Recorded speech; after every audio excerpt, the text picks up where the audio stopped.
It's a pleasure to be here taking part in this event.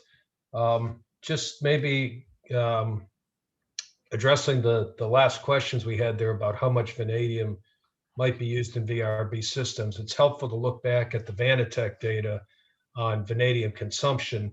And if we look at the first half of 2020, according to Vanatech, there was roughly 500 tons of pure V consumed in VRFB systems in the first half. And then in the third quarter uh, alone, we saw 500 tons of V. So clearly the level of vanadium consumption in these VRBs is increasing. As we go through my presentation here, I make the assumption in this presentation that there is no dramatic increase or decrease in vanadium going into battery systems. So that's an important distinguisher. There's a lot of slides here. I'm going to go through them real quick and try and make a couple of points, and we can discuss afterwards. So next slide, please. Just in summary, in 2020, we saw production slightly ahead of consumption. Obviously, this was an unusual year with COVID. We do expect that things have improved by the time we get into 2021 from a standpoint of steel production. And so we see some growth in consumption as the global steel industry comes back. We see moderate growth in production in 2021. And this summary kind of shows a deficit of almost 5,000 tons of V for 2021. And we'll walk through some of the data here and show you how we get to that number. Next, please. Next, please. So obviously we have to look at steel production if we think about vanadium consumption. For Vanatech purposes, we look at China and Taiwan together. What's interesting here is you'll see that the steel production reached a minimum in February of 2020 due to the COVID virus. And by April in China, steel production had returned to pre-COVID levels. So we saw a huge deficit in the first quarter, and then steel production in China came roaring back. Next slide, please.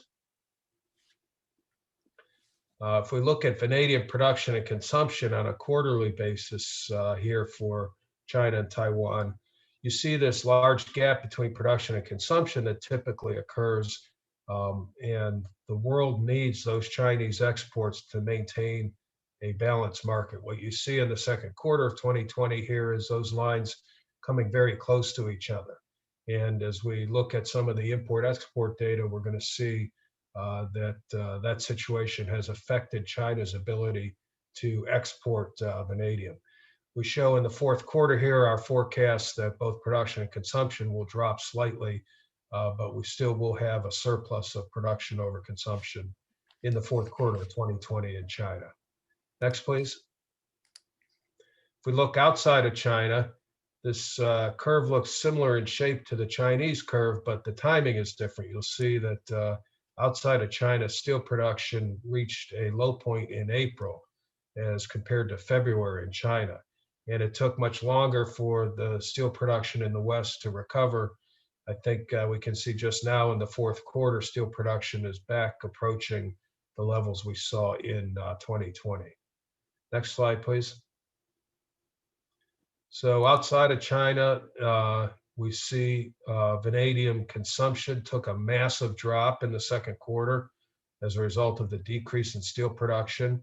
And we also see in the third quarter an increase as the steel production began to come back. We see production outside of China has changed to some extent, but it's somewhat range bound. We haven't seen very large changes in production outside of China. Next slide, please. So rolling this whole thing up on a global basis, we see globally steel production reached a low point in April, and it was perhaps June by the time the world in total steel production had recovered to pre-COVID levels. Next slide, please. Looking at global quarterly production and consumption, what you see is production and consumption lines crossing each other several times over the last couple of years. We look at the third quarter of 2020 and we see Production has increased, particularly in China, in the late part of last year. And again, we expect some moderation when we see the data in the fourth quarter of 2020. Next slide, please. So we can roll this all up and look at production and consumption of vanadium. We don't have data for the fourth quarter yet, so this is my forecast, including the fourth quarter. And what this data is going to show us is that for 2020, again, if we look at total production, we had about 109,000 tons of V. And if we look at consumption, about 107,000 tons of V. So a slight surplus.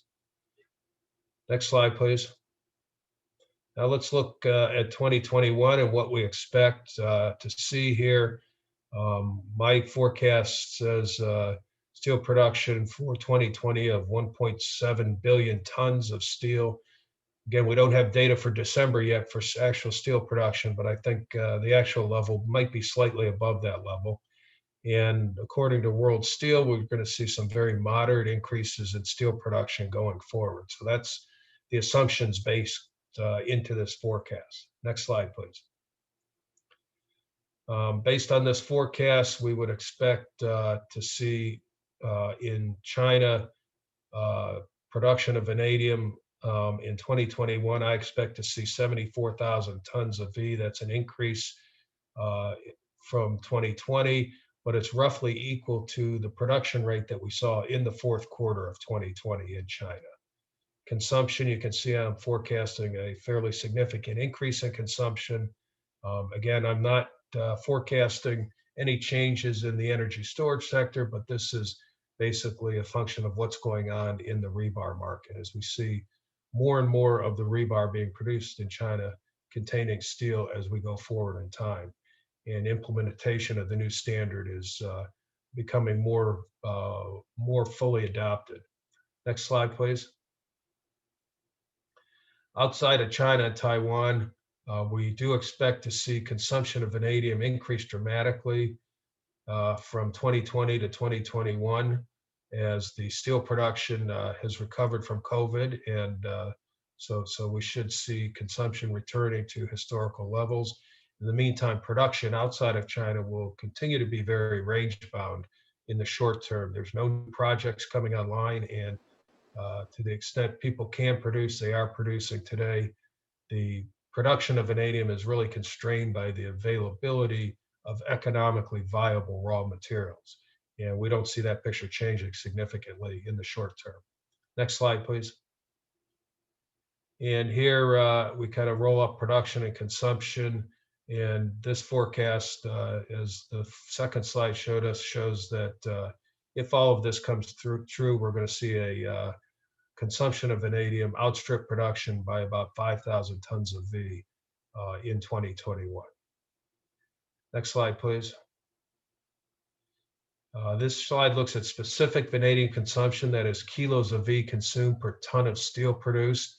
And what you see here is the dark blue line is China. We can see what's happening in China. The specific consumption rate is moving up very, very quickly in China. And again, this is all related to the new rebar standard and the enforcement efforts that the Chinese government is taking to ensure that the rebar that's produced is going to perform well in seismic activity. And so we think that we're going to continue to see the specific consumption rate grow from 2020 to 2021 in China, eventually surpassing the world average. And outside of China, you see that it's been rather moderate, actually slightly downward sloping over this time period. But in general, those changes are not huge outside of China. We have more or less mature applications for vanadium outside of China. So it's a mature market, and it demonstrates those qualities in the shape of this curve. Next slide, please. So if we roll this all up and look at it on a global basis, we see how much consumption minus production, and that can determine annual change in inventory. And again, we're forecasting a fairly significant decrease in inventories in 2021. Next slide, please. So if I look at 2021, again, just right to the bottom line here, same numbers, consumption of 118,000 tons of V, production 113. That leaves China with a surplus, but not quite enough of a surplus to fill the void that the rest of the world needs to meet demand. Next slide. So again, we expect to see consumption in China continue to grow. Production will, I think, stay at the very high levels we saw in late 2020. We think outside of China, consumption is going to grow dramatically this year compared to last year as the world has recovered from COVID. And we think production outside of China will remain range bound, and we roll this whole thing up and it shows us a deficit of about 5,000 tons of V. Next slide, please. Okay, we're going to look quickly at some data here. Next slide, please, on Chinese exports. This is important because, again, historically, the world needs something like 8 or 10,000 tons of V a year exported from China each year to maintain a balanced market. And the chart on the left shows that historically, in recent times, we've seen Chinese exports in the range of 8 to 10,000 tons. The chart on the right looks at net exports, that's imports minus exports. And what you see is China actually became a net importer of vanadium in 2020. Next slide, please. Look at the same data broken down. Slide on the left, production or imports and exports from China on a monthly basis.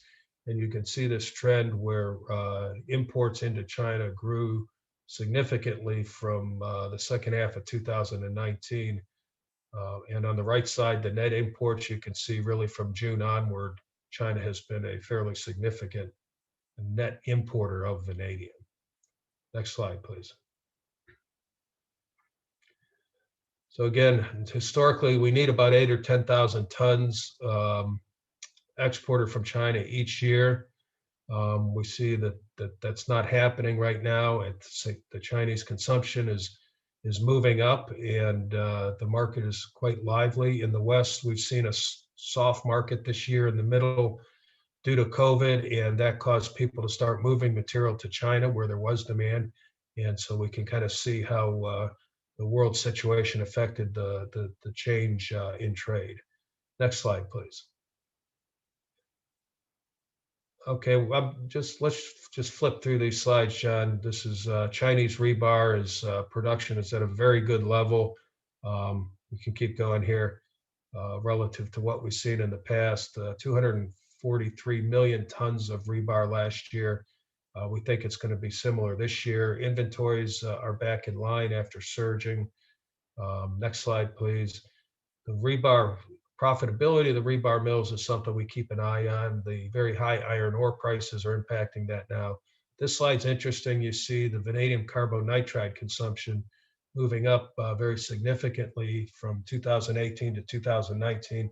And this is all about the new rebar standard. VCN is used primarily in rebar. And as that standard is being enforced, we see the consumption of VCN in China moving up quite rapidly. Next, please. The important point here is you'll note the note in red here that according to this survey, something like 16% of the steel mills at the time of this survey were still producing rebar that didn't quite meet the standard. So there's still opportunity for specific consumption rates to move up. Next slide, please. And here again, you see specific consumption rate in the upper right-hand corner going up significantly. Next slide. And this is the data from CISRI.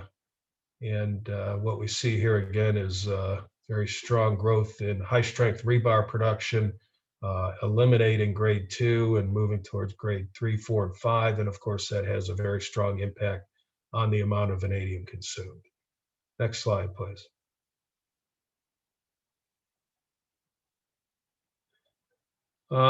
So the interesting thing here is if we look at the consumption column here, you can kind of see this upward trend through 2019. This is older data, but it does show the beginning of this trend of increased consumption in China. Next slide, please. So we think rebar production this year will be similar to last year. And we think that we're going to see, again, a higher specific consumption rate, which will lead to higher consumption of vanadium in China. Next slide, please. Next, please. This is the long-term 41-year price of vanadium according to Metal Bulletin, historical prices, inflated basis, and you can see the average here is about $6.85. Next slide, please. Looking at the last 17 years, going back to 2004, which is really the time when China first introduced the high-strength rebar standard, we look at the market. Again, we see this terrible pattern of price spikes followed by protracted periods of relatively low prices, which is not good for producers or consumers of vanadium, frankly. If we could find a way for that not to happen, I think everybody'd be happy. But the point of this chart is we see the median price of 657. The mean doesn't mean that much to me because it's so highly impacted by these price spikes, but the median price at 657. So remember the previous slide, 41 years, 685, 17 years on this slide, 657. So as you're looking ahead and thinking about what's going to happen, this is the historical data in terms of where the market has been. Next slide, please. Good job catching yourself there, Terry.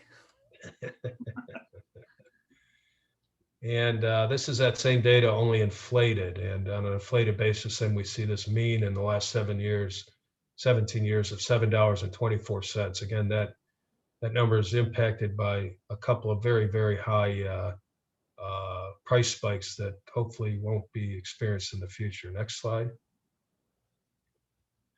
This is interesting. This is a distribution chart showing how out of the last 17 years, how many months the price has been in certain ranges. And, in a perfect world, you'd have a normal distribution here. We don't have a normal distribution. We have a truncated distribution with a main peak at between 6 and 7, which makes sense if we think about the previous data. What you also see is a secondary peak at $15 to $16 per pound of V2O5. And I do believe that is reflective of the fact that when the market is struggling to meet demand, when consumption is ahead of production, we have a tight market. There is stability in that environment at those price levels. At those price levels, we don't see tremendous amounts of substitutional loss of market. So when we have situations where the market is extremely tight, there is some stability to prices at those levels. Next slide, please. And here we're just showing the comparison of the Chinese price with the Western price. If I took this data back several more years, you'd see that typically the Metal Bulletin price is about 8% higher than the Chinese price, but that situation's reversed here in the last couple of years, and it seems like China is the leader. Next slide, please. And here again, we just look at the price in China. We see price moved up very significantly in the second half of December and fell back a bit from there, but currently somewhere around $6.80 per pound of V2O5. Next slide. And here we see what's happening in the Western world. Again, we see the market moving up here in late December and early January and getting to the point of about $6.15 today. So I think that's the last slide. Appreciate your attention and happy to answer any questions. Thank you, Terry. I don't know. I'm not sure if this one is particular to VRFB or to vanadium in general, but it came in during your presentation, so I'm going to ask it of you. Apart from China, what is the biggest emerging market?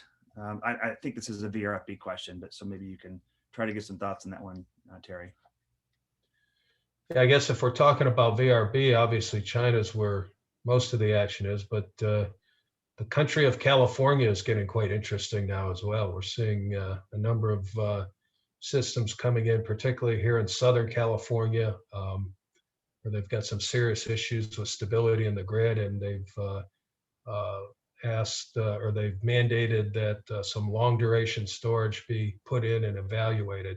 So I guess from my perspective, I think North America is starting to follow, and I guess I can't comment elsewhere. Here's a question that's perhaps for you and Mikhail. You want to talk a bit at all about your thoughts on leasing and what that, what I don't want to talk about what that means for the price of vanadium, but the ability for leasing to take over in the market at all? Yeah, I think, from my perspective, it's theoretically the leasing model makes sense because a couple of reasons. First of all, right now it seems like when we talk about VRB versus lithium ion, everybody's focused on the capital cost. I don't understand why, but it's really a battle about capital costs. And if we can implement a leasing model, we can move a big part of the capital cost to an operating cost. The cost doesn't go away, but certainly as we look at these systems in terms of capital costs, the leasing model would be very helpful. The other thing the leasing model can do is try and take some of the bite out if we do see another price spike and stabilize the cost of using vanadium. I think I think that well, maybe Mikhail can comment more precisely. Yeah, just I think my comment would be that's certainly one of the objectives is to reduce the capex impact of that specific component.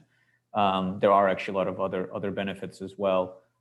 Certainly, we want the technology companies focusing on the technology, and you've seen that there's a lot to do from the presentations earlier. So taking one more worry out from them, from their sales teams, from their R&D teams, from their leadership, I think is gonna help as well. I think the other piece that is important that I don't think we talk about enough as to what the rental does besides the capex and the cost impact is the sustainability piece. And we'll see a little bit later in terms of how that is important.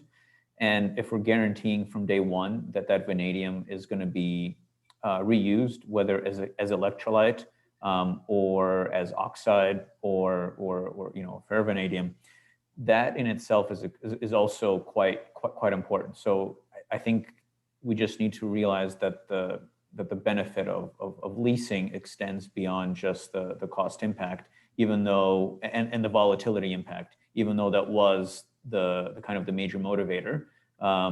The ramifications, the positive ramifications are even better than that.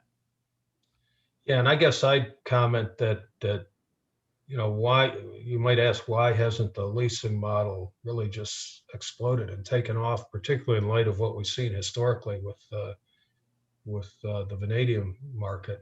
And to me, the model really requires a financial intermediary who will provide the capital and take the market risk.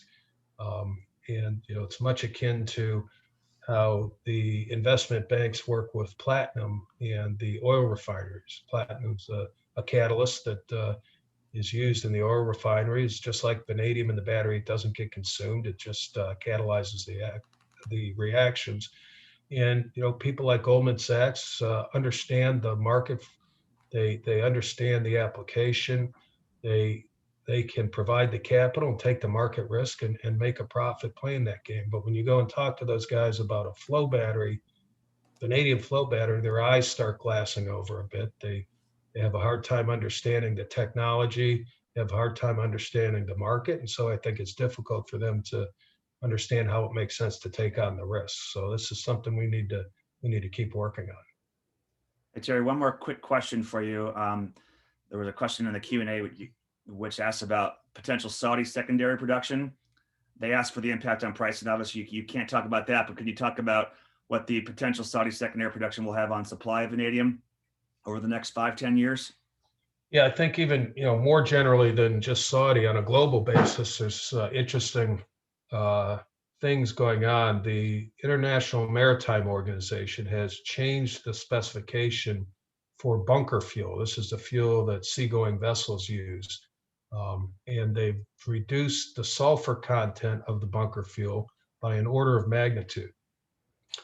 Normally, the bunker fuel is the heavy bottoms coming out of the refinery that get blended together, but with this new regulation, all that material is going to have to go across upgrading catalyst to remove the sulfur, which means we're going to be generating a lot more spent catalyst. And these heavy bottoms is where the metals concentrate. So in theory, looking forward, we're going to see a lot more spent catalyst coming out of oil refineries around the world as they refine this bunker fuel. The other thing we're seeing is continued growth in production of petrochemicals from syngas, so gasification of oil. And these gasifiers, if there's vanadium in the oil, they generate a slag that contains vanadium. So you may have seen the MOU that AMG Vanadium signed with Shell and the Kingdom of Saudi Arabia, Aramco, to build a facility in Jazan, which is the location where they're putting in a bunch of new gasifiers. So I think in the Kingdom, and I think elsewhere around the world, these secondary sources of vanadium, like spent catalyst, are going to contribute more production in the future. It doesn't take 5 or 10 years to develop a facility like that. And you don't need $500 million of investment. It's something significantly less. And if you're running one of these facilities in conjunction with somebody like Aramco, who owns this waste material, the cost of your raw material is essentially free. So I do think in the next 5, 6, 7 years, we're going to see some significant increases in supply coming from those sources. Great. Thank you, Terry. And I appreciate all that. And thank you, Mikhail, for answering a couple of leasing questions there. We're going to move on now to the next session, although Terry's going to be with us for the next hour and a half or so here. So if you have any other questions, you want to follow up with him through the Q&A, please feel free. Thank you, Terry. So as I think you may be aware, Vanatech has for a bit of time here been working on a life cycle assessment of various vanadium products, starting with vanadium and rebar.